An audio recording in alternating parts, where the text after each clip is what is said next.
Haitian poet and novelist who writes in both French and Haitian Creole. As we were visiting the Italian exhibition today, I also came to know that he's a polymath and he also knows Italian very well, which was not part of this formal introduction. His works have been translated into several languages. He now divides his home between Paris and Port-au-Prince. He has received several prizes and awards for his work, among them a residency at the Villa Medici in Rome, the Grand Prix de la Lingua Française, Polish and Swiss Goncourt Choice 2019, the Goncourt des Lycées shortlist for the Mediterranean world, pardon my French, and the Prix Orange du Livre 2017, the Grand Prix du Roman de la Académie Française shortlist, and Prix Medici shortlist for his novel Avant que les hombres se effancent.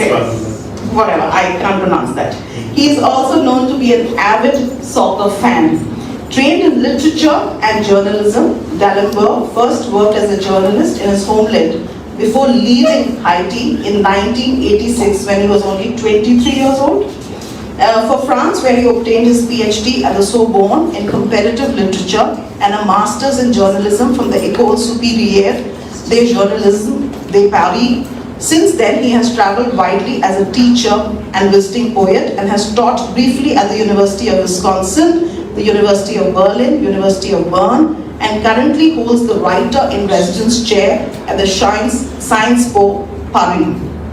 His poetry has been published in several major literary journals in the US, and Dalembert was a contributor to the recently released anthology And We Came Out and Saw the Stars Again, which was, I think, a collaboration with writers from around the world on the COVID-19 epidemic. So maybe we'll end with some of your poetry towards the end of the session. So today we're going to be talking of something very sensitive, and if I might draw your attention to the book that Dalembert has written, I think the purpose, he brings his journalistic ability of observing things, reality as it is, and also brings his literary skills of converting it into a beautiful narrative, a story that evokes a lot of empathy. So the job of the writer basically is to bring awareness to what is happening and do it in such a manner that it evokes empathy. You know, there's another writer, and we are doing this discussion in very unfortunate circumstances. We've just had 2 years of the lockdown where the virus became a wall that put us behind our pigeonhole existence. And also currently, because there is a war raging in Eastern Europe, and we are aware of the Ukrainian crisis which is happening. So this conversation is happening against a background of very, very difficult and tough circumstances. Yuval Noah Harari, who's also recently spoken about the Ukrainian crisis, writes in his book Homo Sapiens that the history of mankind is actually the history of migration. And you yourself have a lived experience of having migrated at the tender age of 23 from your homeland to France. So let us begin this conversation by asking you about your experience of migration from your homeland to a homeland that you now have adopted. Also the fact that you must have learned French when you came, or you probably knew it. So how does it work in terms of, working in a different land as an outsider, or that is how people must have viewed you? How was it to negotiate the space? And what does home mean for you in a globalized world? Because we call ourselves global citizens. What is the definition of home? Thank you. Why don't you take this? Thank you. Thank you very well for receiving me here and for your attention. I feel not only very happy, but it's a great pleasure and honor for me to be here with you. And talking about your question, I think I'm a privileged man with respect to migration. When I left Haiti, it's true, I was young, but I came to France. I came to France as a student. I even came to France as a simple migrant, as a simple refugee. And as a student, it was easier for me, even if I faced some problems too. It's not very important. Respect to the problem that a refugee can face. It's completely different, And I've been in France, first of all, in the East. And the real problem I had it wasn't cultural shock. It was respect to the weather.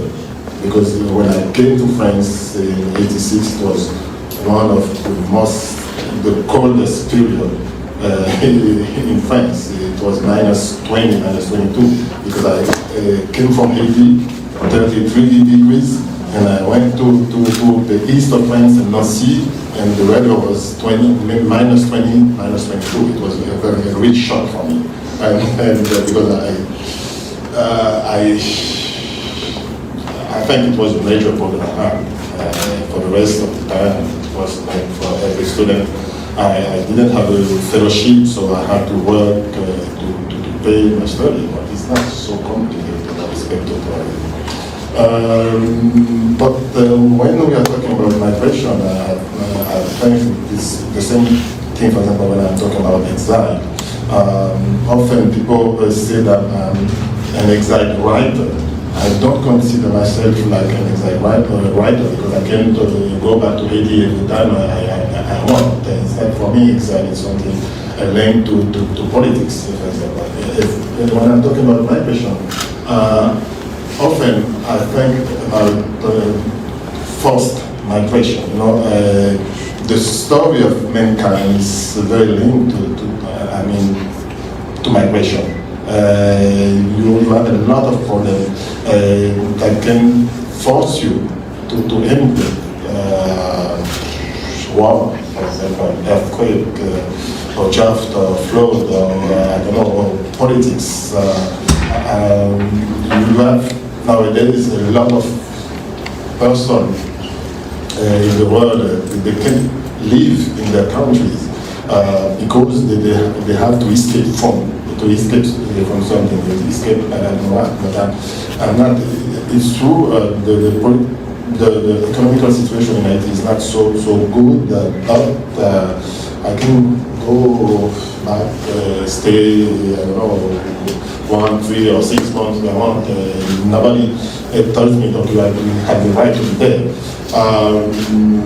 So there is no comparison. There is no comparison between my situation and the situation of thousands or millions of migrants in the world. But nevertheless, I'm still living, abroad. When I say abroad, I'm not living in my native land. I've been living, as you said, in France since 1986, but not only in France. I've been living in Italy for a long time. I lived also for 1 year and a half in Berlin, in Germany. I've been living in Israel and in the Middle East. So I can see the face, if I could say like this, of migration. I can see the face of different types of migration, for example. But you talk about journalism. It's true, I work as a journalist even before I left Haiti. I learned doing the job before to go to a school of journalism in Paris. And it serves. I learned a lot from the practice of journalism. For example, to write a book like The Mediterranean War, I felt the necessity to go, to be on field. And I went to Lampedusa. I don't know if everyone know about Lampedusa. It's a small island, but Italian island in the Mediterranean, but very, very close to Africa, where the refugees coming crossing the Mediterranean arrive, a lot of them. So it's that problem exists at least have been existing for at least 25 years. People coming from Africa or people coming, traveling from the Middle East to Africa, and then from Africa across the Mediterranean to come to Europe. And once they are in Lampedusa, okay, they are in Europe, And but in that novel, for that novel, I felt the need, the necessity to go there, to speak to people, to speak to the refugees, but to speak also to the association, to the Italian association, for example. They are struggling to facilitate, how do you say, accueil, the reception of those to welcome those refugees, and very, very interesting, because normally you have, in those cases, your own population is not only one, it's divided. There's a part of the population who want to welcome those refugees, and you have a part of the population who doesn't welcome those refugees. And Lampedusa is a very small island. It's a very, very small island, not even. And normally, during the winter, I think there are something like 500 people, but during the summer, it's a touristic island. There's a lot of people coming from Europe, and the island is completely divided between those who want to welcome those refugees and those who don't want to welcome those refugees. And I could talk to the refugees, but to the women. For me, it was very important to talk to the women, and because I want that novel, the main characters, the three main characters are women, was very important. And I talked and told me a lot of stories. The story of violence, story of also the story of joy too, because they were received by part of the population. For example, I meet an old man, a very old man, and he used to help those young ladies coming from Eritrea, coming from Nigeria, and those women, when finally the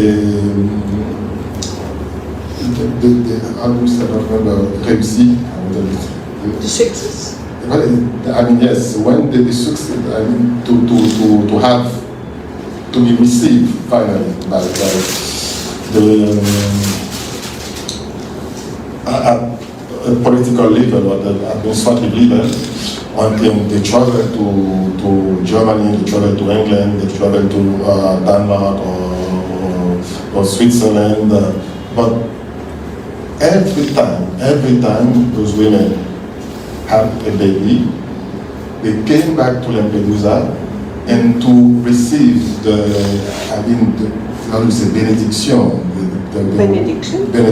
benediction of that old man who helped them. And it was a very amazing story. It was that old man was very proud to see me, his sons, his daughters, grandson and granddaughters. I have a lot of grandson and granddaughter, and it was very amazing. For me, it's also that keep our faith in the human being. When you see, for example, an old man like this, he wasn't rich. He was just common people, but he felt the necessity to help the others.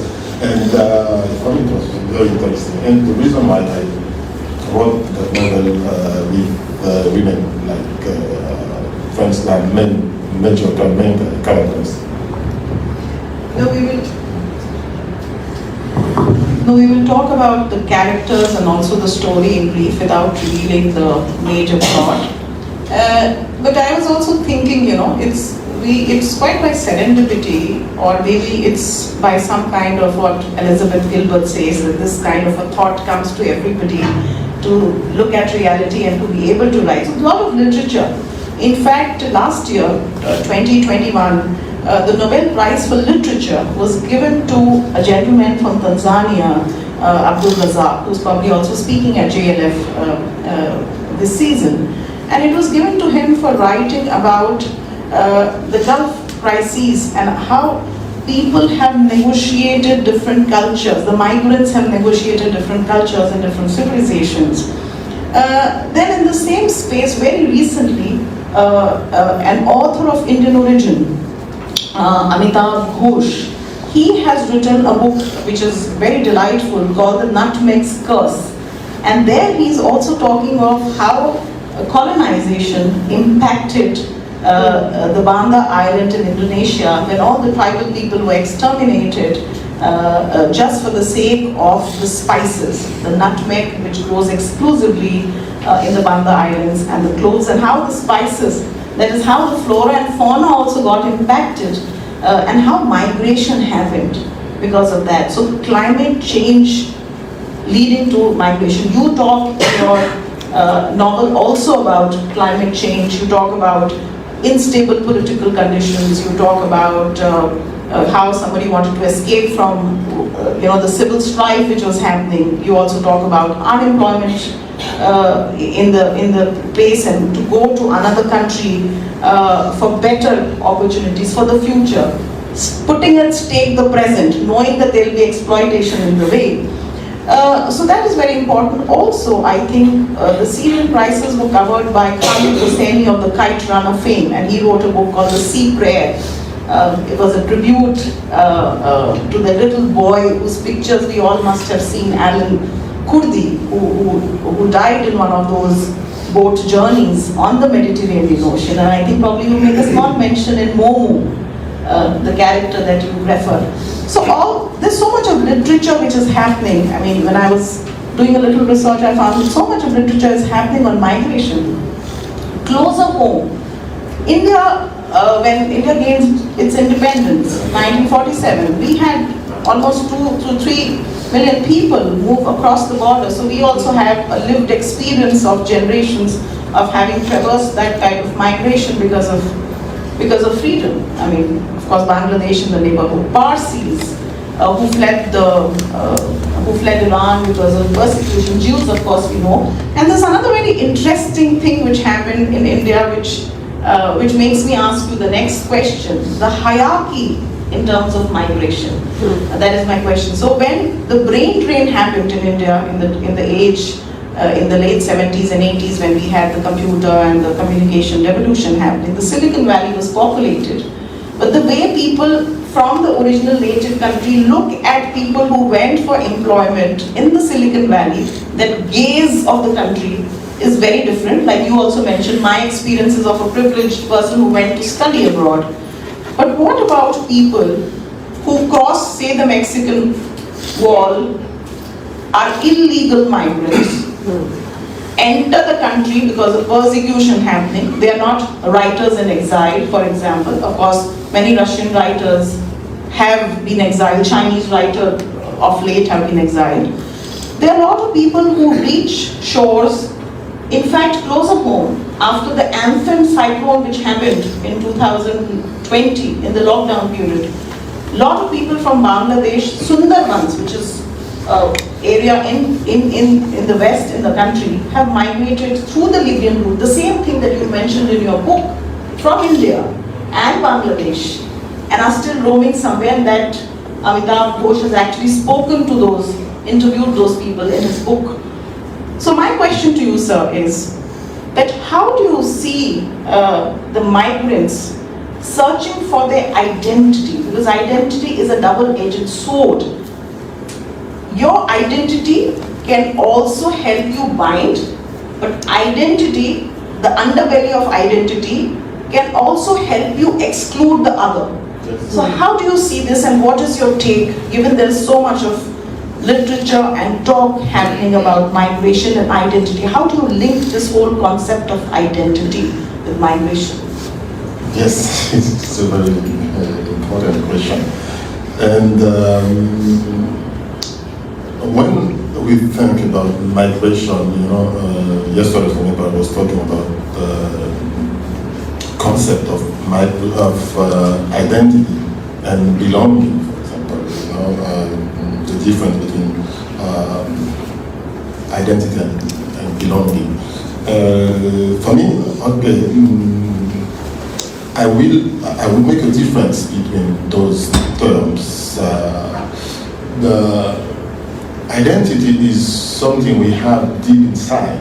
It's something we took or we learned also from our education, from family, from religion also if you have one, if someone has one, from your country, and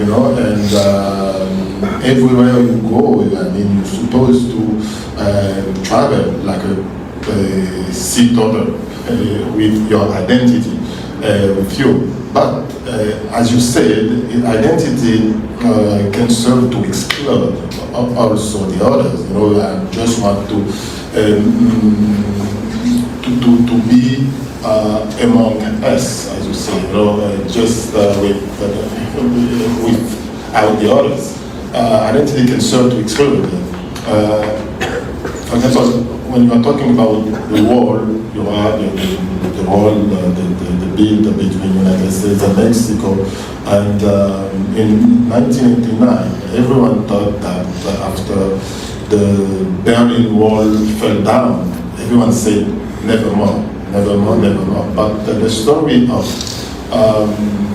human being is also a story of separation, of partition, because we always want to be different. When I said our ancestors weren't sedentary. They used to go before us here and there. But after it took a long time to humankind, to settle down and to begin to build borders and to build a wall. Also, nevertheless, it's not only the wall. For example, you are talking about the wall between United States and Mexico, or between now. Even in Haiti, the island of Haiti in the Caribbean, we have two countries in that island.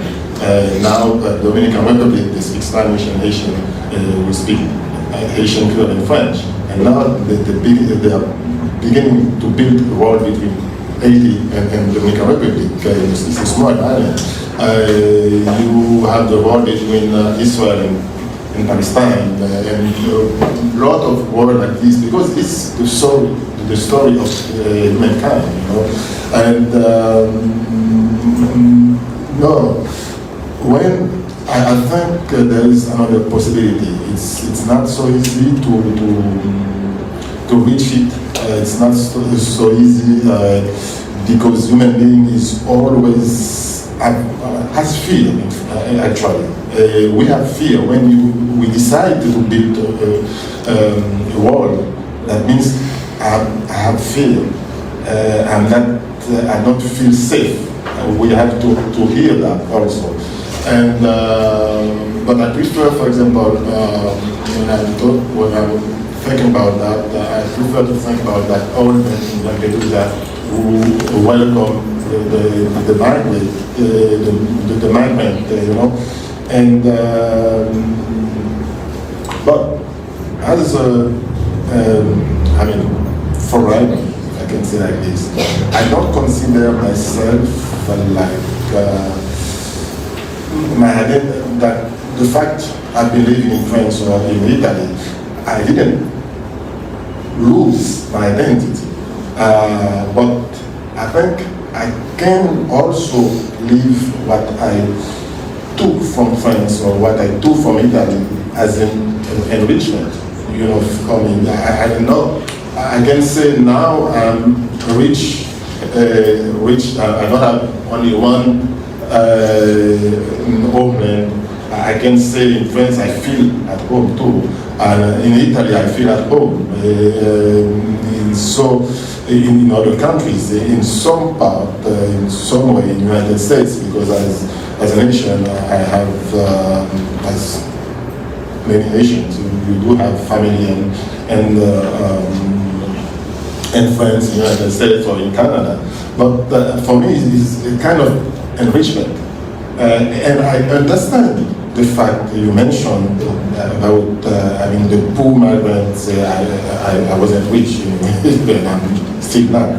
But the migrant who cross the Mediterranean to come to Europe and who doesn't speak the language, who doesn't, is totally different from me. When I came to France, I speak French. I was speaking French, because I grew up with speaking French. So I don't have problem with that. But I can understand that the migrant, once you travel, for example, you travel for a reason. You travel because, there is a war, there is an earthquake, there is some kind of troubles, and you have to travel. And once you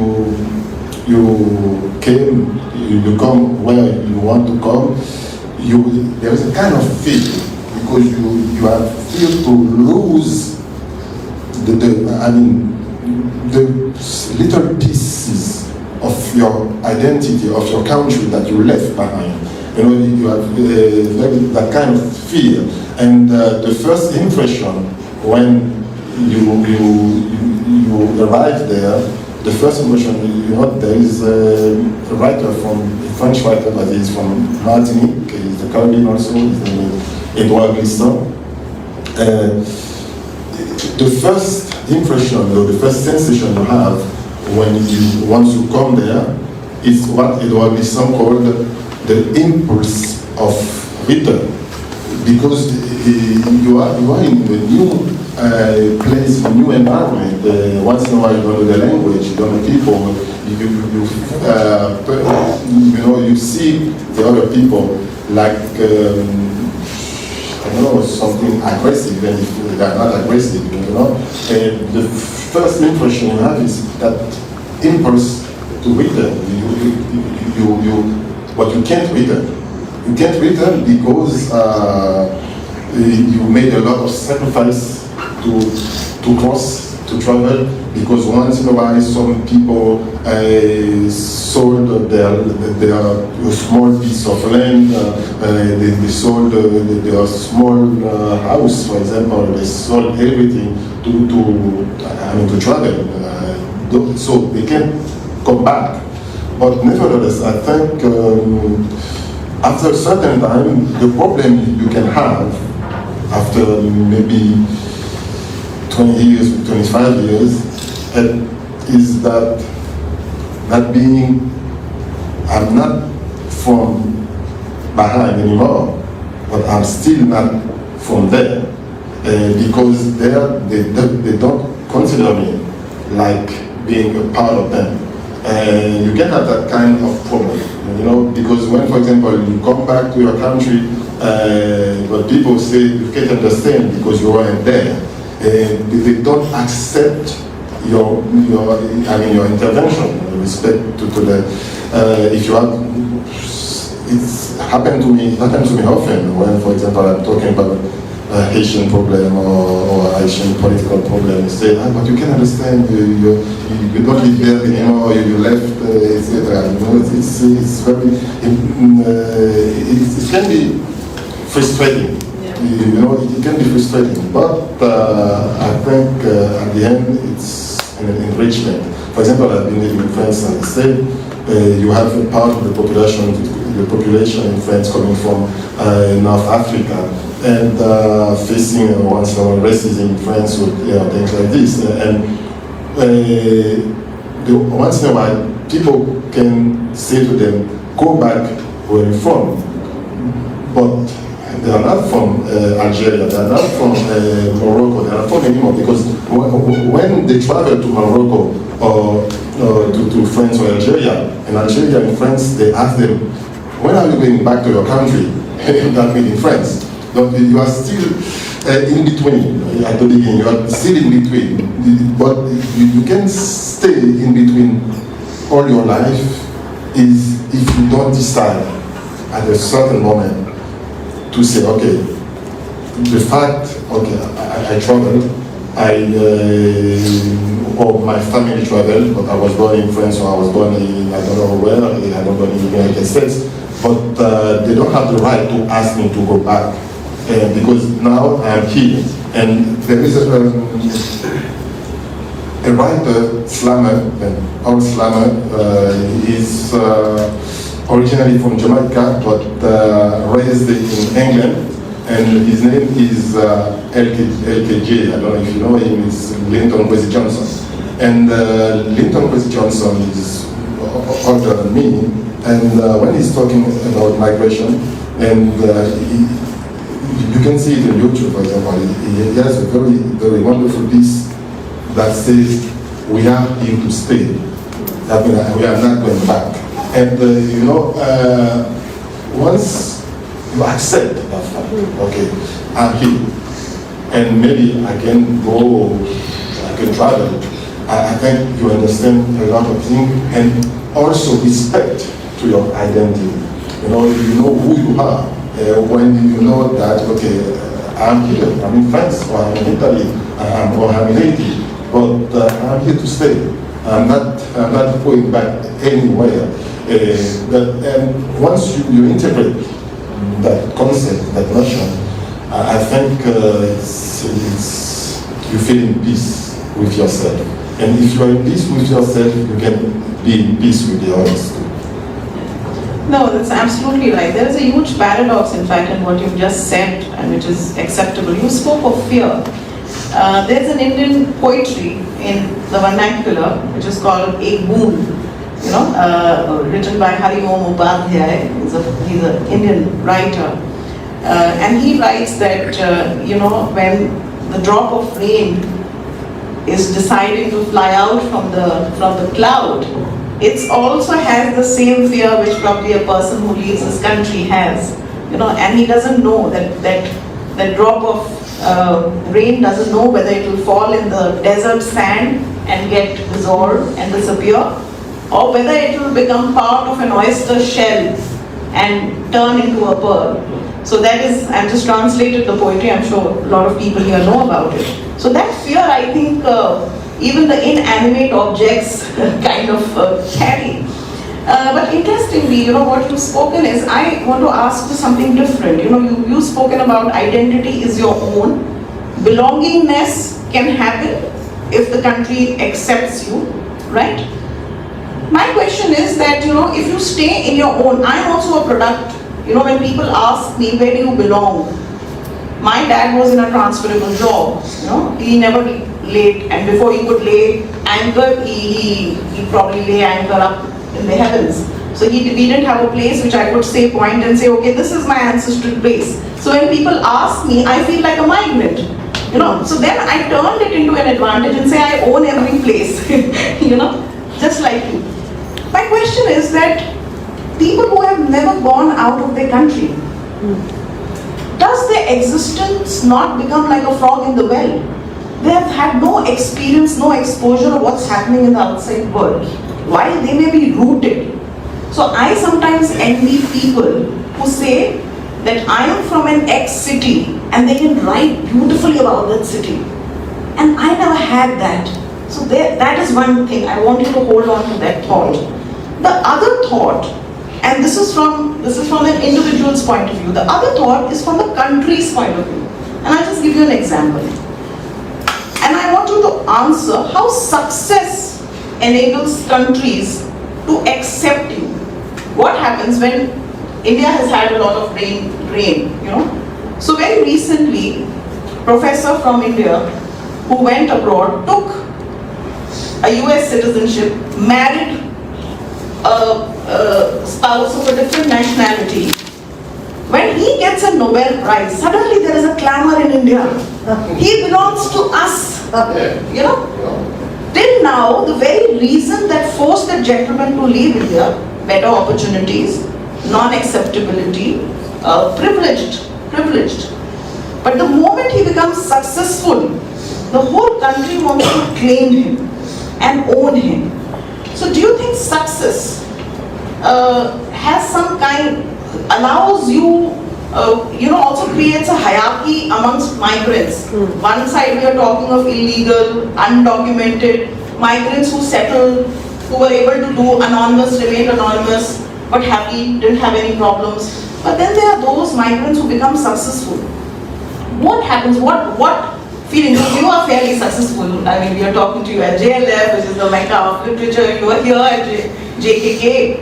So how do you see the success? How do you see the Haitian government? I'm sure the presidents must be calling you and say, okay, you must be a country guest or something when you go back to your country.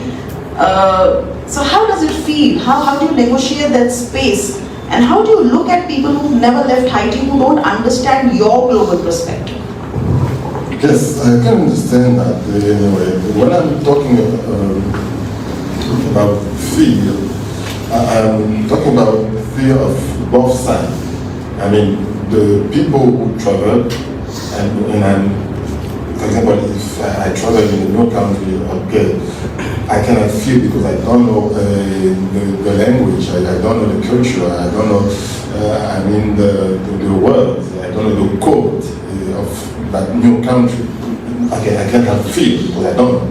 And but the people who receive, who never travel, for example, they have fear also because you are like they call it foreigner. And the story of the humanity, the foreigner is the barbarian. And it's because we used to put borders, you used to put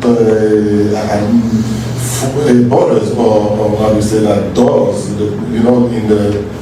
in the ancient cities, for example, they had those kind of doors, so you close the door and the foreigner can't penetrate, So there are fear in both sides.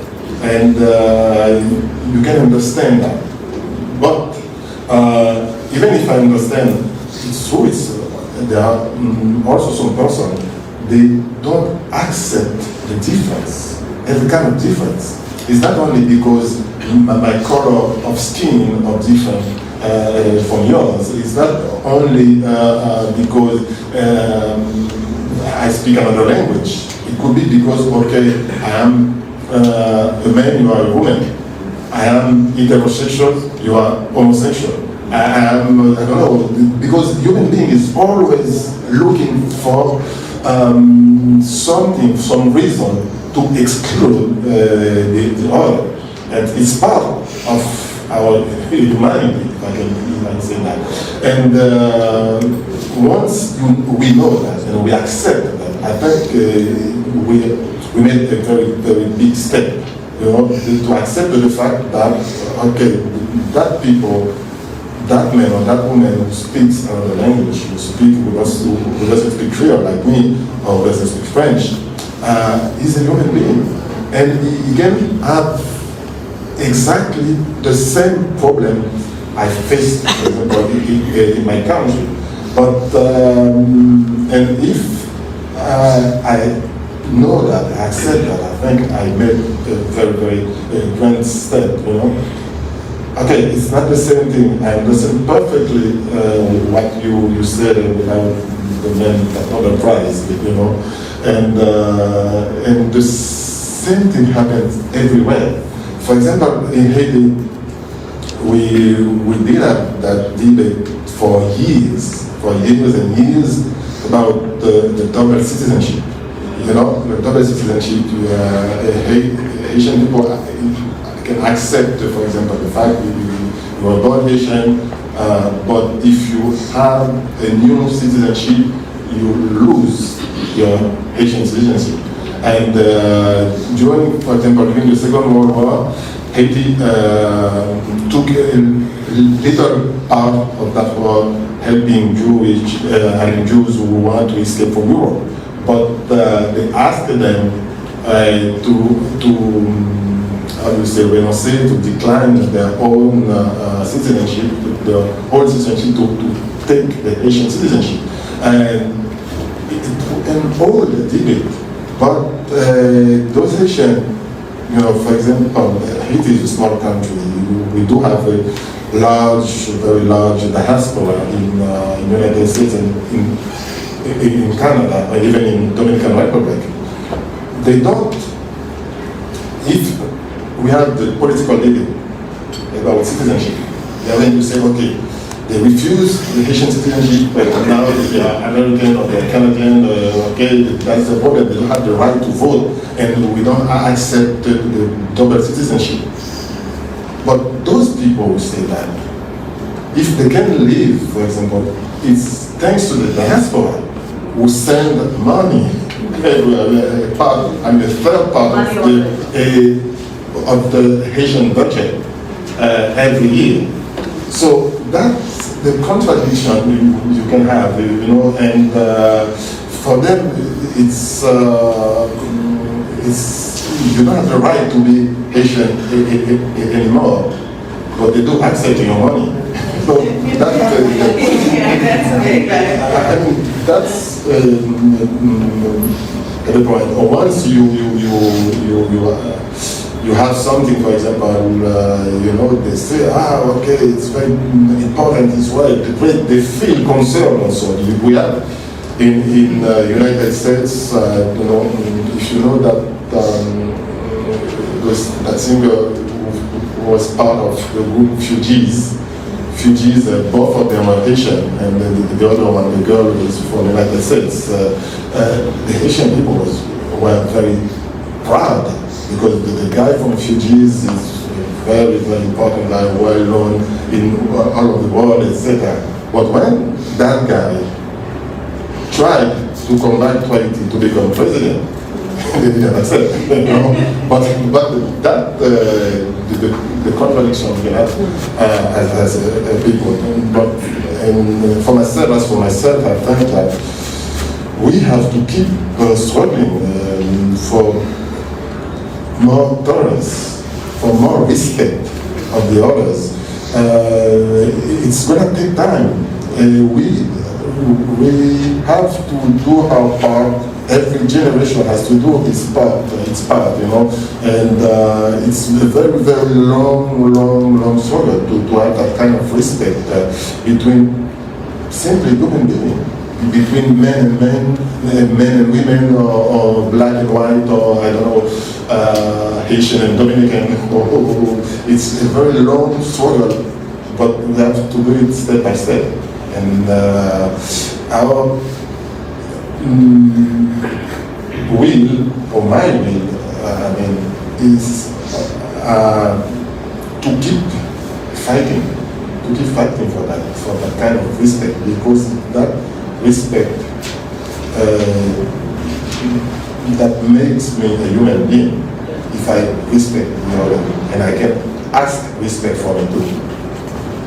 Yeah, so you're right, because Hegel, the great historian and philosopher, he also said that you know, the history of mankind is the history of struggle for recognition, and the poor have the least visibility. You know, so while Haiti might say that we want your money, sir, we don't want you. So that, I think, is linked to how we allow economics to negotiate the world. The question is, two very important writers, Francis Fukuyama, who was also my teacher. I did a course with him in Stanford. And Amy Chua, who's written a book called Political Tribes. And Francis Fukuyama has written a book called Identity. And they're saying that the man's basic instinct is to come together as a political tribe. Man has very, very political, tribal kind of instincts. And because of that, he also mentions the example of America, the American exceptionalism, where there is no citizenship by ancestry. There is this shared identity of belonging to the Constitution. So that is very different from every other place. And you mentioned citizenship. Now that we are in the middle of the conversation, and we have discussed very erudite topics about what is home in a global world, what is migration. There is a hierarchy, and there is also, you mentioned very rightly, sir, diaspora. So the diaspora is very different from the displaced. A diaspora becomes a diaspora because it has the ability to negotiate and form connections. Connections are based on economics or some cultural identity, but a displaced is anonymous. People don't even know. It's like a missing name, so it's neither in Haiti, kind of purgatory. My question is that you mentioned in your book, and his book has a lot of metaphors, and very, very common metaphors, you know, and the COVID has taught us that we are all in the same boat. You mentioned that. So talk a little bit about the various characters of your novel, because you have very nicely, what I liked about the book is that you picked 3 continents, 3 characters, a female gaze to the story, and also talk about the metaphor of the boat, the metaphor of the Mediterranean Sea. What you have also done in the book, and I'd like you to answer that question for us, is that you have thrown some light on the various kinds of exploitation, which is a very, very difficult part, but you have kind of you've just done it in a very matter-of-fact way. So why did you choose to do it? Because I think that evoked the most empathy in me, and still your book ends in hope. So cover this, the characters, the continents, the female gaze, the metaphor of the boat, and how did you negotiate? And I think that's a very beautiful balance. And in some interview I read you speak about the middle passage. So tell us, how did you balance the literary writer part with the journalist part, which is, I think, the beauty of the book, which I really deeply appreciate and admire. Thank you so much. You made my day. And no, it's very important to talk about those characters because they are women. And I did it. I have chosen women because they don't talk so much about women refugees. I mean, at least among those who cross the Mediterranean, and half part of them, even a little bit more, I mean 52% are women, and subject to a lot of violence, as you can imagine. And the other refugees are subject to violence, but they have also, women, they are subject to also sexual violence, for example. And normally, at least, I'm from a culture, I'm from a story where the women are the stone corner. They are very important in the family. Once in a while, because the men escape, or once in a while because the men travel to United States or to Canada to try to send money to his family, or things like this. You know? So the women are the stone corner of that. So when the women begin to travel also, to escape also, that means the situation is very, very tough, it's very difficult, you know. And I wanted to be, if I can say, the voice of those women. And the reason why we are talking about empathy, for me it's very important that kind of empathy. I mean, I can be a man talking about women. I can be a black man talking about a white man.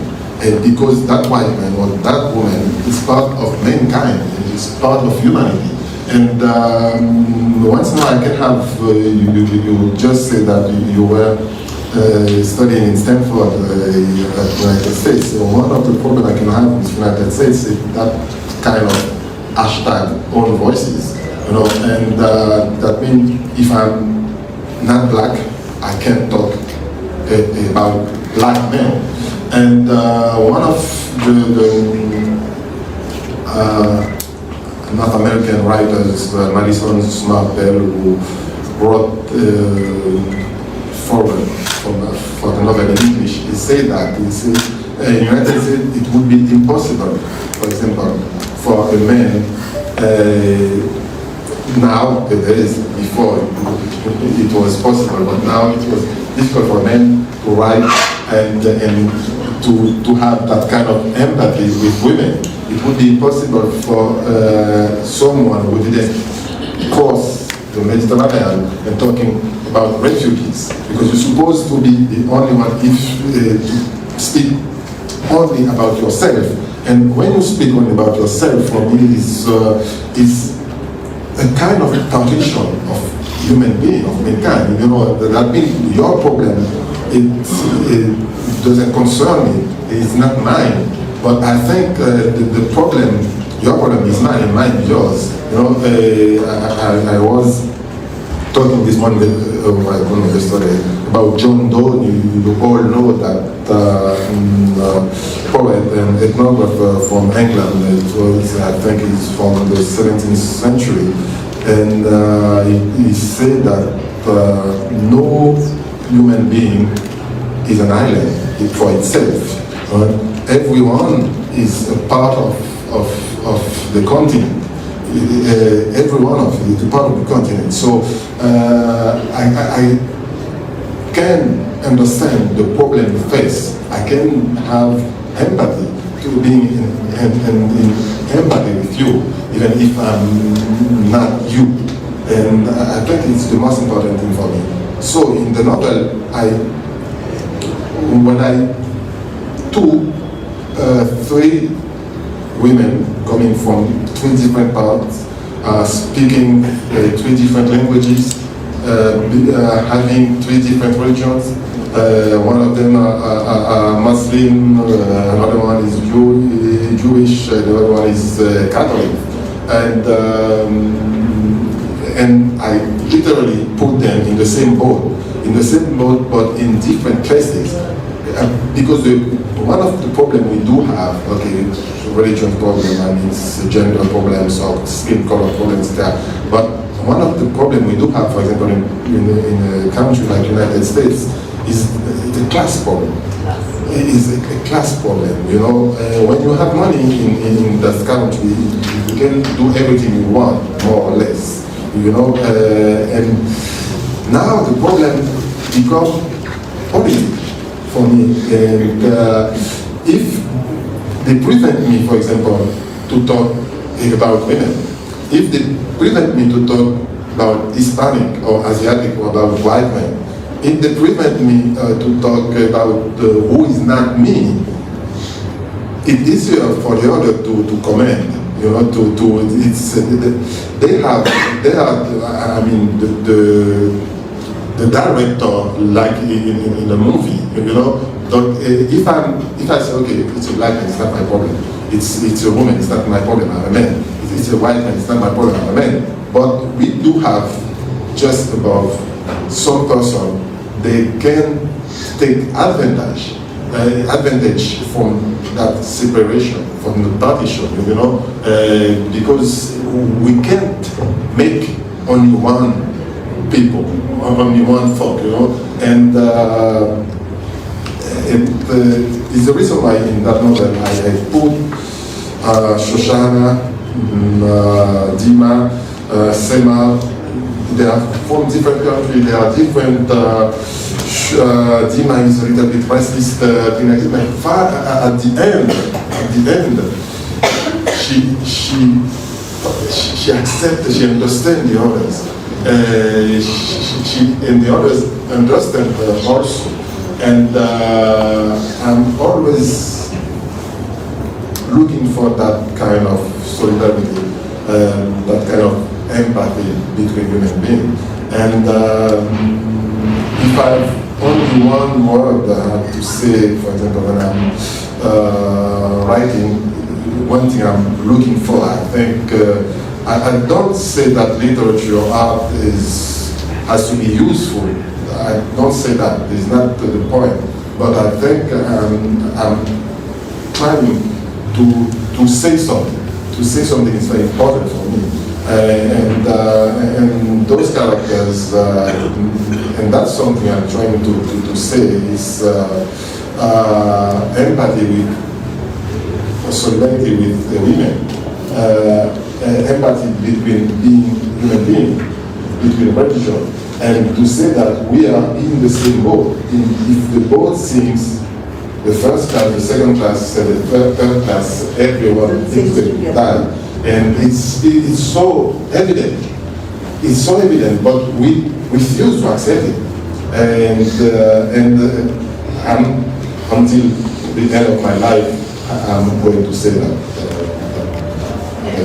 So I'm just going to read something from your book, just to tell the audience how beautifully you put it down, and the fact that you had a very women-centric gaze in your novel is what endeared me to the novel. So he writes on page 292, never mind the color of their skin, their ethnicity, their social status, or their religion, whether they were unbelievers, believers in one or many gods.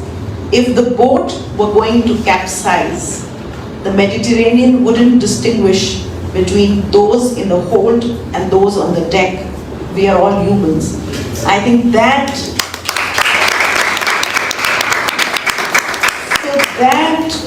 the whole concept of humanity is what he has been able to very nicely evoke in the book. And let me make a very absolute confession here, that 2014 and 2015, we have been watching the Syrian crisis, especially through the lens of the news and the photographers. And I clearly, distinctly remember when I read that the various boats and the rescue operation that happened, it evoked a kind of a nostalgia. Nostalgia is a good thing. I don't know whether I can exactly use it, but it was taking me back to those very, very difficult times that people must have had, especially the moment you introduce Momo. There's a little boy in the novel, and I immediately could picture Alan Kurdi. So I think that you've really succeeded in evoking that empathy, and when French Embassy reached out to me wanting to do this and I read the book, I was so grateful that I had this opportunity to do this conversation with you. So migration in many ways, as he writes, has become a leveler. It levels you. So Dima comes from a slightly privileged background, and they're on the same boat, and it really doesn't matter. And the COVID, I think, also told us, the COVID also taught us that we are all in the same boat. So if we don't have solidarity with human beings as human beings, if we don't have sisterhood of women or of human beings, then we are putting ourselves into trouble.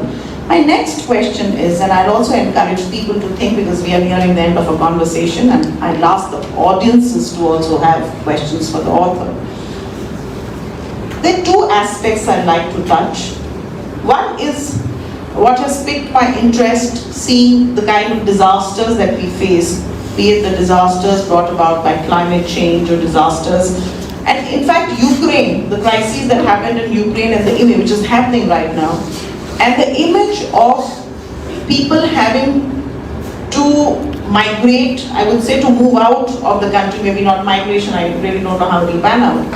But some of the people I saw saying that we will not board the plane till our pets are allowed to be taken. Yes.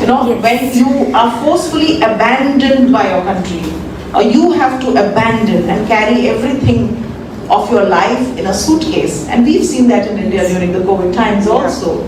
People carrying their children and everything. There was this intra-migration that happened because of the lockdown.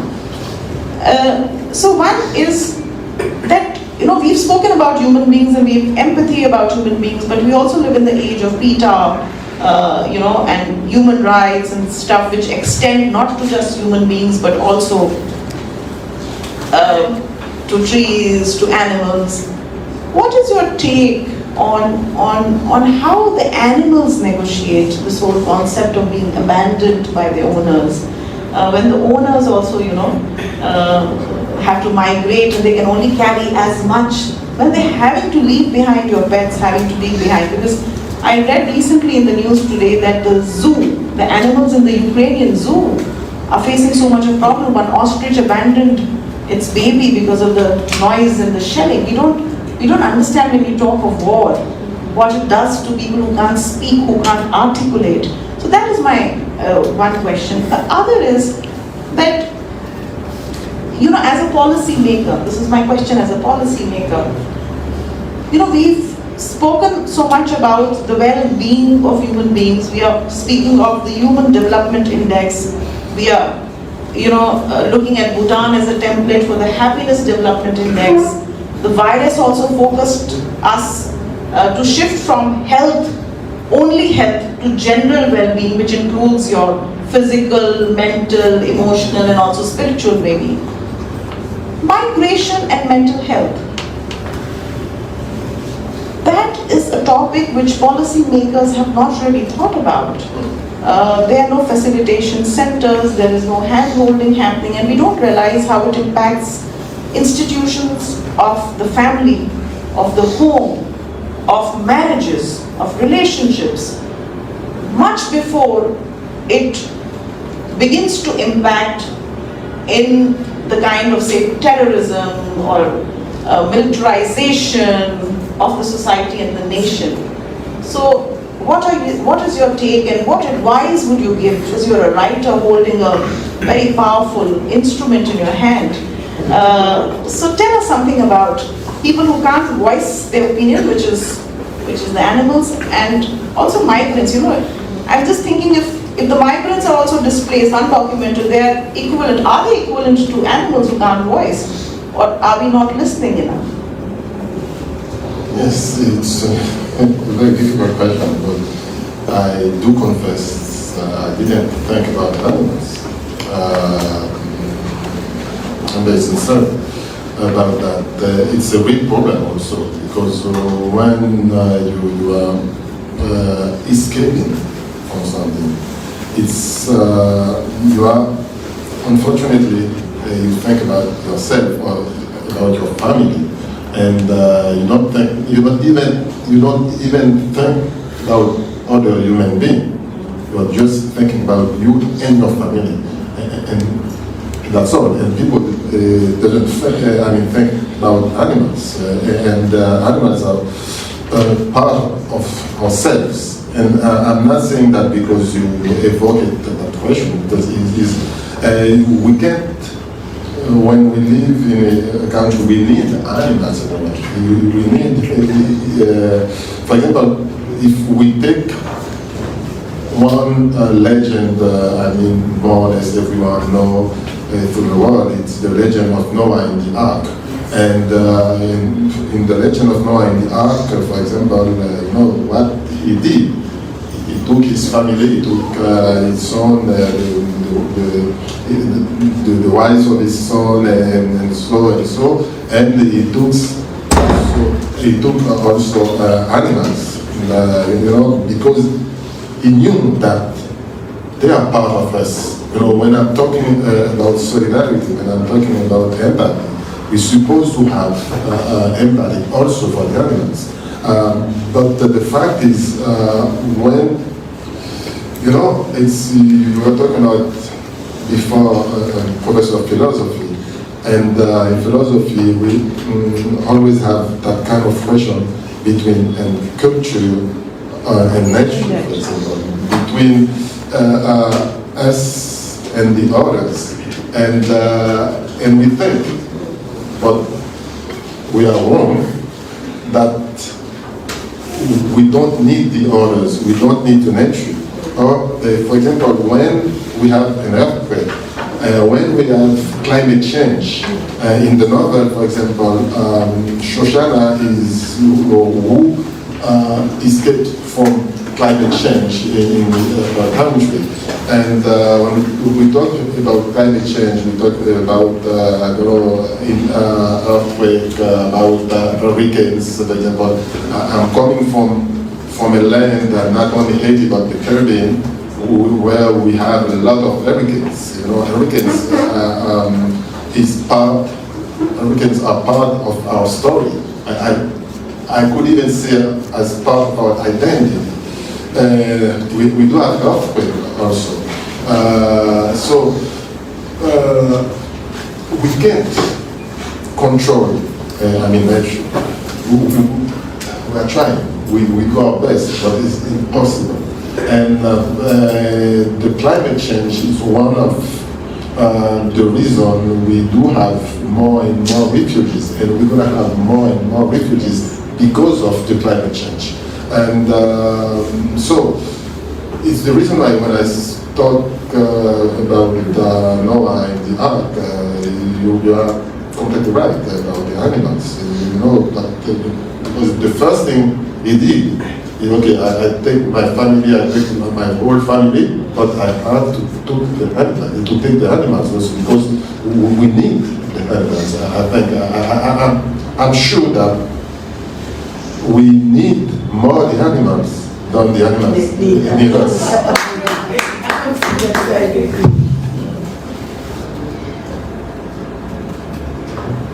Okay, and this probably will be my last question before I throw it open to the audience. There was this film that I watched a few years back. It was made on the World War II. What happened during the World War II? It was called The Monuments Men. It was about how the Nazis were trying to destroy all the artifacts and the heritage in terms of paintings that were there in France. And there was a small team of the Monuments Men which was made to try and do an espionage kind of action to retrieve those, to ensure that those things don't fall. So there was a dialogue in the movie which says that you can kill all the men that you want. I'm paraphrasing it, I don't remember it. But it says you can kill all the men, all the human beings. But if you destroy the symbols of civilization, which is like the Bami and Buddha getting destroyed, then you take away from people the very fact that they ever existed in history. So migration, when I was looking at migration and identity, you very rightly spoke about identity is our own, nobody can take it from us. Wherever we will stand, it's like the typical Amitabh Bachchan dialogue, मैं जहाँ खड़ा हो जाता हूँ, line से शुरू होती है, kind of a thing, just translating it, that my identity is my own. But belongingness happens because there is an expectation of wanting people to fit in the culture, fit in terms of the cuisine.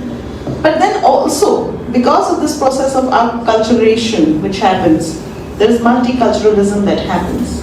The Portuguese brought this whole concept of the curdling of the milk to Bengal, and that is why we have the Chena Bora, the sweet in Bengal, which today they say is theirs. They don't give any credit, no copyrights to the Portuguese. Similarly, in Jaipur, you saw the blue pottery today. So that came to us from Persia when the Parsis fled and the artists came in the Mughal courts.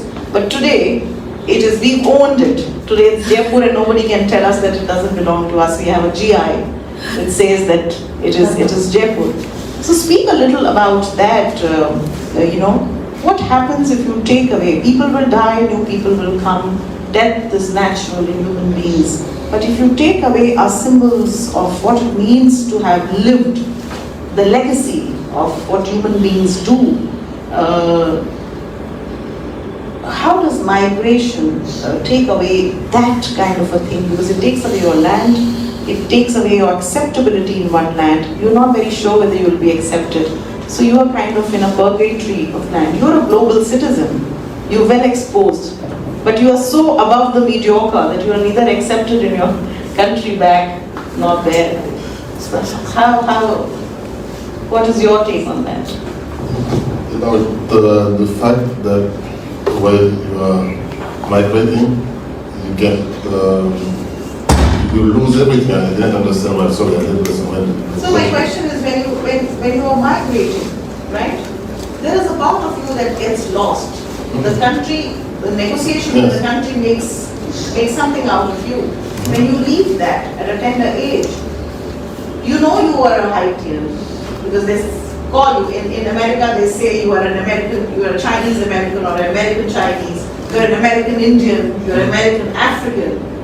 So that always you keep, it's like the stone which gathers moss.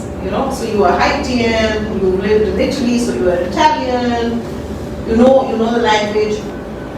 So does it add to the process of building this culture, or it doesn't distract from you? Does it take away or does it add? Yes. Having living in France for a long time, I would say, spontaneously, they don't add, they take away. But because I have a problem, it's normal to recognize the origins of someone, and it's normal to accept the fact that not only we do have that problem in France, it's the problem between universalism, what we have in France, versus cosmopolitan,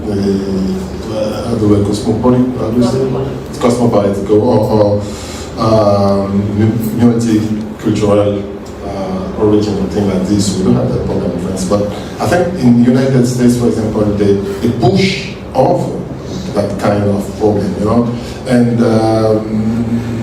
they push what I was trying to say before when I was talking about those little pieces they do, and with those little pieces,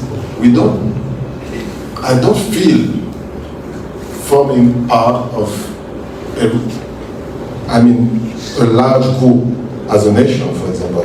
I think, for example, I am black before being North American, or I am gay before being a man, or I am a lesbian before being a woman. And but I don't know. I think they push over the time, and it's one of the reasons they have so many problems with the communities, because you're supposed to find a community, a small community, and a community that becomes smaller and smaller day after day. Once at the beginning I was a man, after I'm a black, after I'm a black gay, after that I'm a black gay but living in the certain part of New York, for example. It's I let them push over that thing, and I can say I can feel, for example, they talk now about cisgender. Okay, you're supposed to have a shame because I love women. No, I just love women. That's for me. It's natural. You know what I'm saying? They push the problem, I think, over, and at the same time, in France, they don't want to recognize either that kind of problem. They think just only a class problem. It's not only a class problem because it exists also that kind of intolerance, that kind of unrespect for the others, the kind of racism, for example. And so the problem is how to manage all those concepts, those things. How I feel, or do I feel just a human being? And a human being with my difference, with what I can be, and it's difficult, and I confess it's very difficult to manage all those things. But I will say it again and again, we have overall our mankind, our humanity, and that's all. And we're supposed to fight for that. I know it's not because you are from a different part, or you are another sexuality different than I, because you are from another gender. I don't know. You are different. No, you are not different. The problem you face here in India is the same problem I can face in France, or I can face in Haiti, or I can face everywhere, because you are a human being. It seems evident. It seems even stupid saying that. But once in a while, I think we forget that simple fact that we are all human beings, that's all. Yeah, you are absolutely right. I think we should be it is very difficult to make society inclusive because there is so much of diversity, and diversity has happened because we've complicated ourselves by adding to all those objectives. You didn't add, sir, I'm a young, black, Yes, and then also the profession, techie. I would like to say just one thing. You know, when they insist about diversity, to prevent us to make only one nation or only one folk, or only, you know, and if they prevent us to make only one nation, it's easier for them to control it, to control, everything. And it's the reason why I think it's very important to try to fight to make nation, to make, one folk, to make one humanity. Because if I feel concerned when you are sick or when you have a problem, if you feel concerned when I have a problem, you become a part of me and I become a part of you, and they can't divide us, you know, just to take profit, to take advantage. Because I'm not one of the brutal aspect of capitalism we do face here in the world today. It's that we have what they call the financial capitalism, for example. It's one of the brutal faces of economic problems we do have in the world. And they can have, I think it's when I hear, for example, that one person can buy an entire country, you know, for me it's something awful. I can accept that. I don't want to imagine things like this. And I think one of the financial capitalism we're facing in the Western country, not only in the Western country, because it's the same in India, it's the same even in China. That kind of problem we face now. And it's easier for them also to say, okay, you are just a little piece and I'm just one man. I can buy a country with his entire people. You know, I don't know if people can imagine that. For me, it's just unacceptable. No, so some people get packed on the boats and some people get packed in boxes. And the boxes are, I'm a Christian, I'm a Jew, I'm a Sikh, I'm whatever. So as Benedict Anderson very rightly pointed out, that all these boxes are nothing but imagined communities. The nation is also an imagined community. Religion is also an imagined community. So I think if we have to only have some creativity in imagination, as you very rightly pointed out, that creativity should be the creativity of what human beings are capable of becoming in the larger universal set of mankind. And that is what we should all focus on. So the book ends on a note of hope, and I'm very, very happy to have been in conversation with you, sir, today. Since you are a poet and you've written about COVID times, would you want to recite something in English for our audience? Something, I'm sure, of course, it would have been in translation, but do you have something? No, I don't have poetry with me, unfortunately, I don't have. Do you remember? Even if it's in France, I'm sure Christine or somebody would be able to translate. I don't have, I don't even know my poetry. If I don't have, no, I'm serious. I have a friend of mine, is a poet from what we call in French Bretagne. He's not Great Britain, but it's a small Britain in France.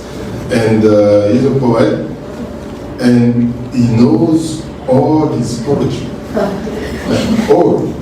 And you ask him poetry, and he's going to freestyle like this. and I can't, if I don't have a book of poetry, and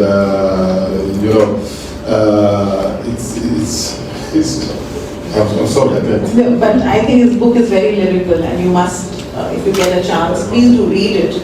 I'm happy to lend a copy, but it is really, it really evokes feelings, and also because in the times in that which we are living today, against the backdrop of the Ukrainian crisis, a lot of imagery from the book will feel very real to you.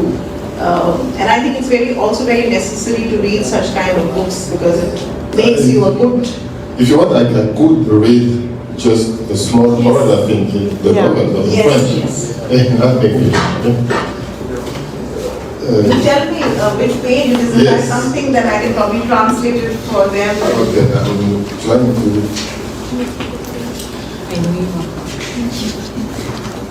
Maybe the part where Shoshana sings.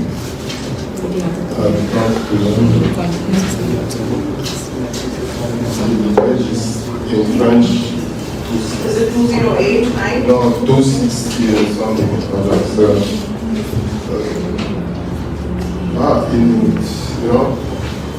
This part in French when Shoshana is singing the Church of the Battle of Jericho. Oh, okay. I don't know if you know how to... I read that. Yes, you can read that. I don't know, but so they're on the boat, and it's gonna be a revolt of the people. They want to. They don't know how they go. You know, it's the same with those boat stories.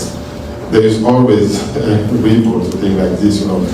America, I mean, I'm talking about the continent. When I say America, I say the continent. When I'm talking about United States, I say United States of America. And, you know, the story of Christopher Columbus when he got to America. And we had also part of the people revolting because they don't know where Christopher, I was talking in Italy. Christopher Columbus took them, you know, and Shoshana, the Nigerian girl, how do we say to push? We have a very beautiful word in French that haranguer. You know, it's when you talk to a lot of people and you are trying to push them to do something. Persuade. Persuade, how do you say haranguer? You know, I don't know how to say that word in English. Haranguer. Haranguer. Haranguer, when you talk to people. Haranguer, H-I-R-A-N-G-E. Inspire. Sorry? Inspire. In some ways, it inspires, but not only inspire. You are making a discourse to the people. You are trying to push them to do something, you know, and you talk to them like. So I think persuasion is the right Persuasion, yeah, you can say that. She said that. Thank you. Yes. And Sema tried to do it, but she didn't succeed. And Shoshana is going to just to sing. C'est à ce moment-là que la voix de Shoshana déchira le silence qui avait suivi les derniers mots de son ami. Une voix de tête forte, belle, naturelle. Elle n'avait jamais travaillé en vérité. Adolescente, elle faisait la fierté de ses parents, plus encore quand elle commençait à chanter dans les noces, les baïna et les notes de mitzvah. Sa renommée avait même dépassé les limites de leur petite communauté. Ceux d'Onitsha se disaient prêts à payer pour qu'elles viennent égayer leur cérémonie, mais cela n'intéressait pas plus que ça. Son seul plaisir dans l'affaire, c'était de donner du bonheur à ses semblables, de voir leurs yeux briller d'extase, qu'ils oublient l'espace d'une heure ou deux leurs petits soucis du quotidien. Son unique plaisir, c'était de chanter à la gloire de celui qu'on ne nomme pas, comme le leur avait enseigné le roi David. Les premières notes du gospel montèrent puissantes, gonflèrent, s'élargirent, emplirent chaque recoin de la cale, pénétrèrent les cœurs, l'air devint du coup plus léger, respirable. Joshua filled the battle of Jericho, Jericho, Joshua filled the battle of Jericho, and the walls were tumbling down. Hallelujah. Would you like to translate it for the audience? No, I think it's difficult to translate, not because I'm not a translator, that's the first reason, but also because the style of Louis Phillipe Dalembert is so poetic and lyric. So if you want to translate, or if I try to translate, it will be word to word. So, and you lose the meaning, you lose the music of the language. So I'm very pleased that you ask him to read in French, because you just listen to the music of the French language, even if you don't understand every word, even if you don't understand the meanings, you understand the voice. I mean, the power of the voice and the power of the rhythm of the style. And because, as you said before, he's also a poet, okay? And he's really a great poet. So when, we are in India, you have so many languages. Even if we don't understand the languages, we have some. I'm really moved when I listen to different Indian languages, even if I don't understand. But it's a music, and it's just a melody of your culture. Even if I don't speak Hindi, just tomato. But you know, so and because also Louis Philippe observed his identity from Haiti. He moved to so different countries with different religion, but in his work, novel works and poetry, he observed all these different culture and languages in his own French language and Creole.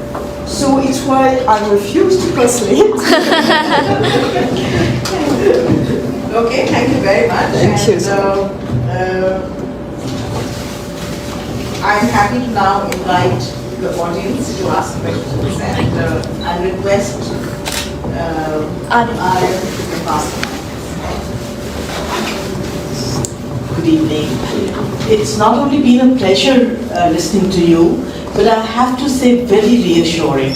You know, it's strange, it's rare that one finds a feminist in a man. And I think what today what we need is not feminism. I'm a small-time writer. I truly believe we don't need feminism. We need feminists in men. And it's so heartening to listen to you. And then naturally the second question follows from the first. What gave you the sensitivity? You know, is it your upbringing? The sense of? Sensitivity. Yes, is it your mother? Is it your parenting? What is it that gave you such? I mean, I'm amazed at your humanness, you know, one. And it's almost like the Indian culture. I mean, I would be prone to believe that you must have been an Indian in your past life. Because you're talking about, you're talking there is no other. We are all one, which is the Vasudhaiva Kutumbakam, that we in India believe that the whole world is one. So I'm sure you were a Vedic sage in your past life. And I do accept that. I do accept it because I'm from the Caribbean. And when I say I'm from the Caribbean, you know, if you know the poet, the Nobel Prize is coming from St. Kitts, and his name is Dalembert. He's a very, very good, important poet, Nobel Prize. And one of the poems Yes, there's a part of it where I say, I don't remember if I say, there was one called, hold on a second, I'm going to try and, I'm talking about the stars in the poem, but he says that there is black in me, there is white in me, there is Indian,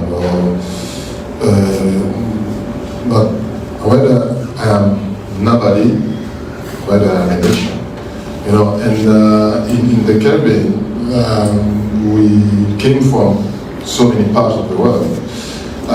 The European killed the native, but the native before they died,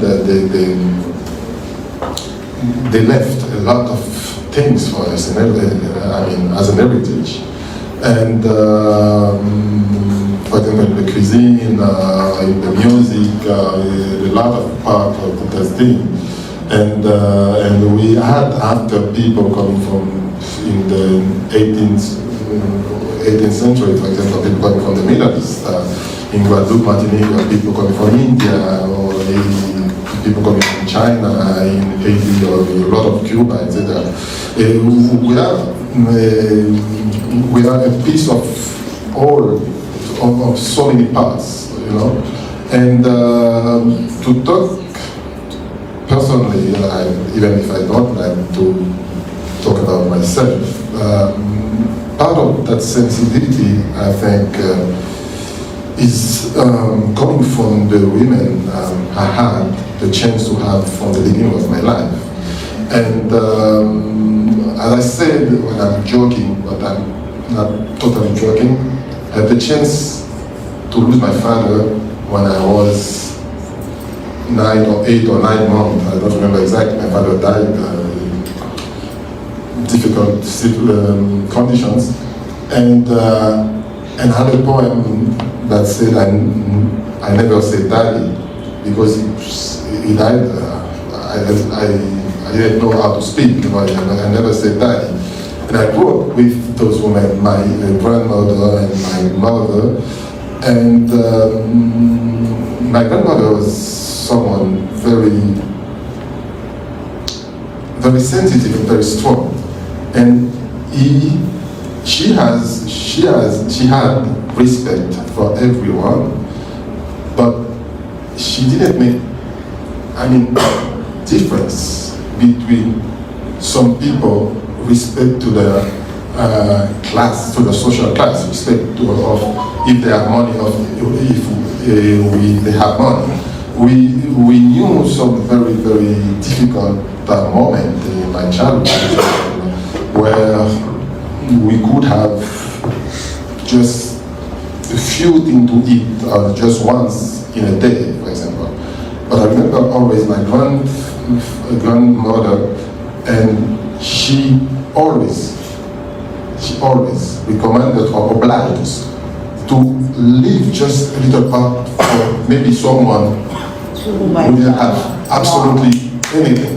And it was every day. I remember that scene that with 1,000, you know, when you are just ate once in the day, and at the end of the day you are starving. And with my cousin, we say, grandmother is coming, because we want to eat the little part. She kept just for someone else, you know. I think that thanks to those women, I have what you call the feminine part. You know, it's, for me, it's something natural. You know, it's not, I'm not, after that, when I was younger, I fight in feminist movement or things like this, but it wasn't necessary for me to do it, because I grew up with those women, and they teach me by the pattern, you know, they were pattern for me. Education is not so many words. You don't have to speak so much. Education is the fact to observe.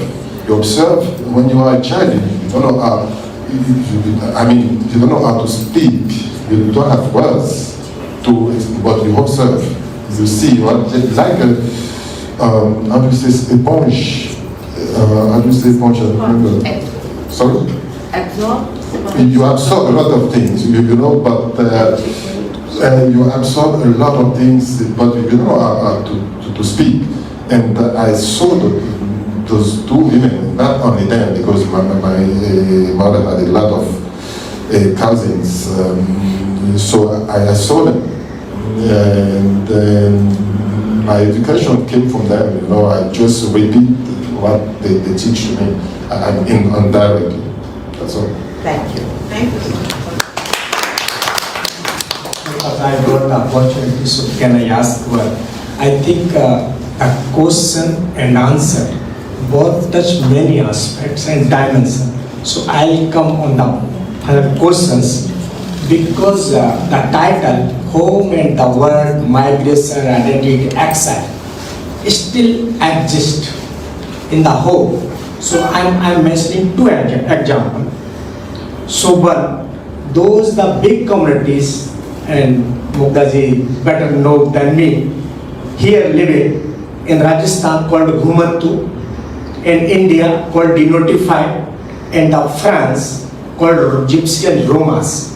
They are migrant. So still they are facing lots of problems, and lots of problems on many accounts: social, legal, cultural, and music as well. And the second aspect I am also touching, because some communities came from Africa here in India. It is, I'm borrowing the word from the American, black American, I'm calling them the black Indian.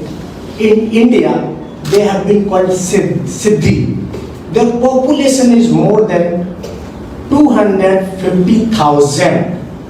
Still in India, not touched by academician, not touched by. So I did something for the quite many years with them, but still lots of problem. I'm still like a person I'm facing. So because I definitely read your book and definitely got, because I also got many insight with Mughda ji I discussed. So how we can point it out? Because my idea is it is not only limited to the Indian state government. It should be the UN, UNDHR and something like that. So do you have any idea to give me? And definitely I'll read your book if in English. Thank you. Sorry, I've taken your time. Thank you, but I don't know, it's a problem. You just revealed that problem to me. I don't know that problem for those people here. And, but I mean, what I can say is that problem is the same everywhere in the world, you know, because part of our humanity is that fear I was talking before, you know. We need to reject the other to be ourselves, unfortunately. But in the same time, we don't have the right to accept that fear we have deep inside of us. You know, we were talking a lot about the United States before. Barack Obama, President of the United States, when he first made campaign to become president, and he had to stop the campaign to go to see his grandmother, his white grandmother, and died. And after he made a very beautiful speech about color racism, about the fact to accept or to not accept the other. And he confessed that his grandmother, his white grandmother, who loved him so much, we loved him. And his grandmother said, you know, I used, when I used to see a black man, I used to change the part of the street because I was afraid. And Barack Obama is what we call in the Caribbean métis, you know, a part, a black part and a white part. And that fear, that white woman who loves his grandson, and grandson is half black, and she confessed to him that when she used to say black men just across the street because she had fear, and that problem exists everywhere. You know, if we don't go back, deep inside the fear that we have inside of us, it would be impossible to resolve. That problem. But I can't give you an opinion of respect to the problem you mentioned, because I don't know it, but I just can speak generally. And with that example from Barack Obama, that speech is very, very important speech, very beautiful also. And you can find it on internet, on YouTube, or I don't know. That's just what I can say. I'm sorry.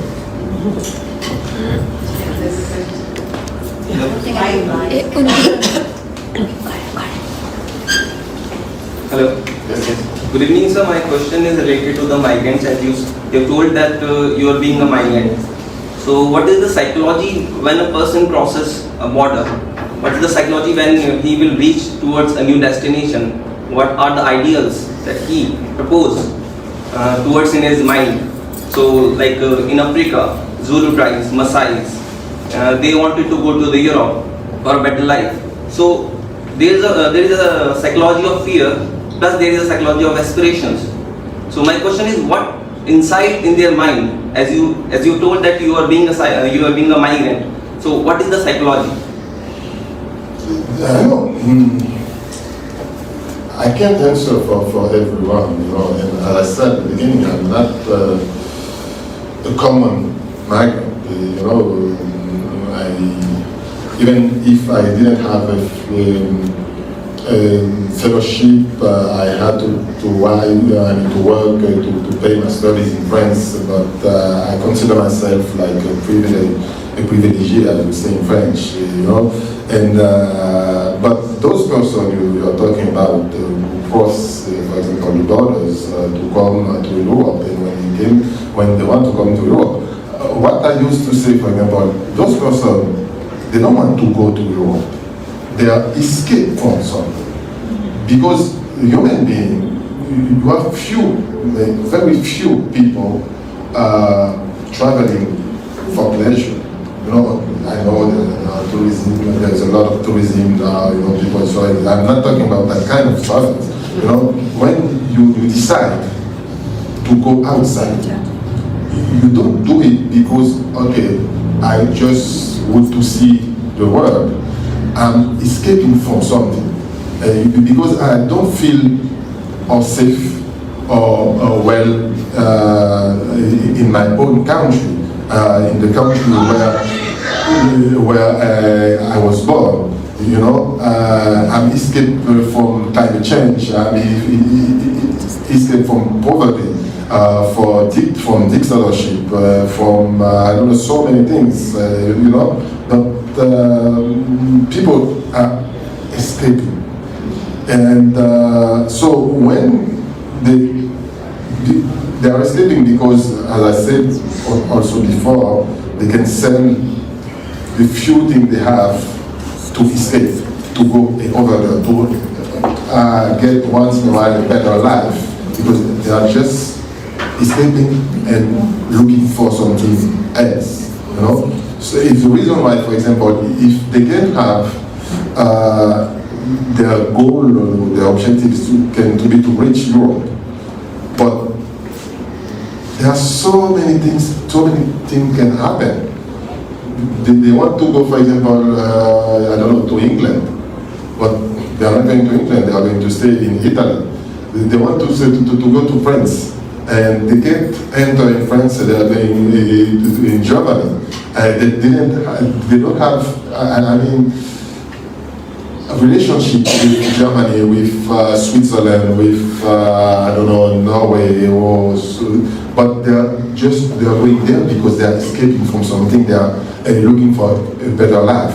So when they arrive in the place, not just in the place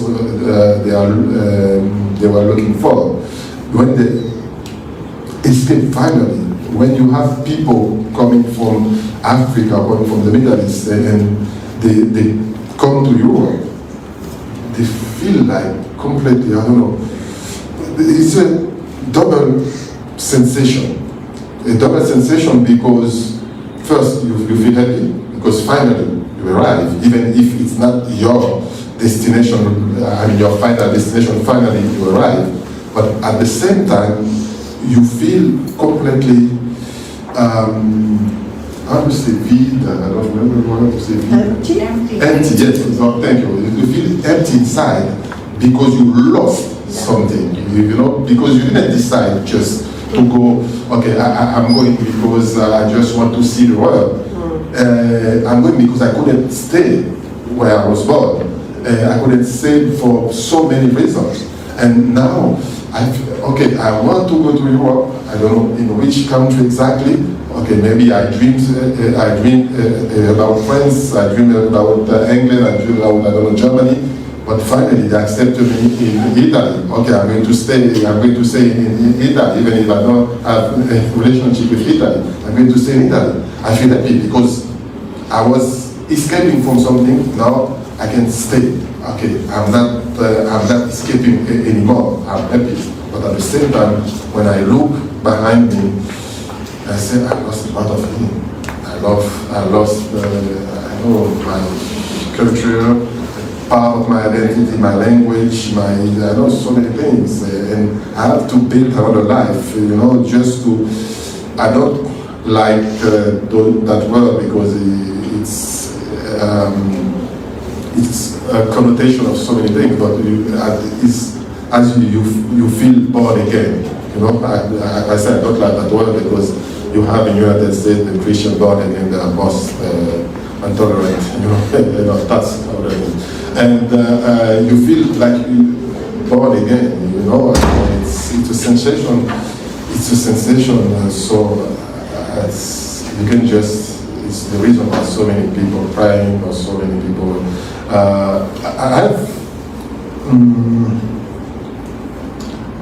It's not a friend. We just met twice. He's a slammer, he's something like 45 years. He lives in France, his name is Diamanka. And he came to France with his parents when he was something like 1 or 2 years old. He's French, more French than African. His parents were from Mali. And the parents, his parents were illiterate, you see, when you don't know how to read. And his father did something very important. And he learned to know how to register a lot of things. Things he used to see in the French television, and he imagined it's very important, and he registers for his son. And for example, he registered a lot of things with respect to Mali, and just for his son. And he wanted to give, like a gift, all those things to his son. But he didn't even know how to read a newspaper, how to sign his name.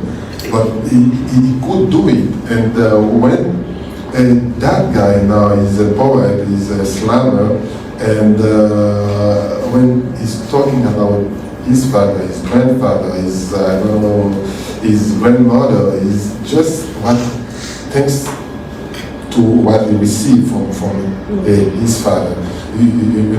Because his father had fear to lose everything.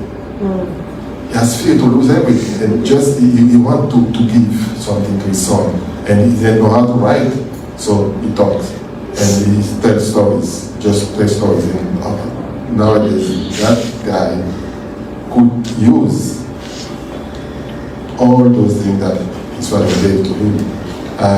You know, it's a very strange sensation, but it's part of humanity, part of mankind's story.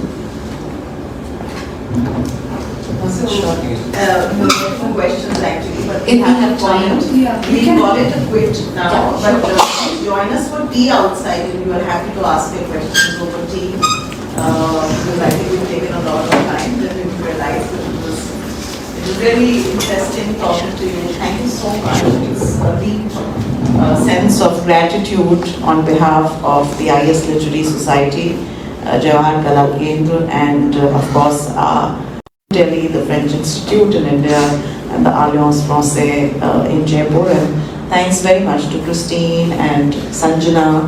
Sanjana has been doing all the dirty, heavy work, lifting, coordination, which is endless and thankless, and also to Sudhamni who was here. To everybody who's come here today in support of something which is very, very important. So I think in support of humanity, to build a sisterhood of values where we connect on the basis of how we feel in our hearts. The thymos, the problem that Nietzsche said, that in the soul of everyone is the need for recognition and acceptance. So I think we are doing this conversation because we believe that every one of us has this need to be recognized, not to be invisible like the virus. So thank you very much, sir. It's indeed an honor.